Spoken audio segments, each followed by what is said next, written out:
Ready to supercharge your Brawl Stars experience with gems and special items, all without ever touching a credit card? Today, we're diving into how to use Paysafecard, your secret weapon for secure and anonymous Brawl Stars purchases. First, fire up Brawl Stars and head straight to the in-game shop.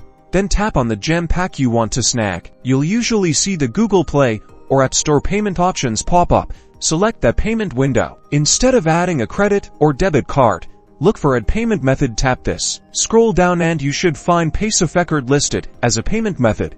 Select Paysafecard. If you don't see it, make sure Paysafecard is available in your region and properly linked to your Google Play or Apple ID accounts first. A new window will appear asking for your 16-digit Paysafecard PIN. Carefully enter the PIN from your Paysafecard. Once the PIN is entered, confirm the purchase. Boom!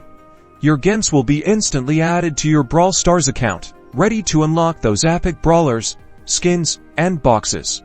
That's all there is to it. Enjoy your Brawl Stars gems and game on safely and securely.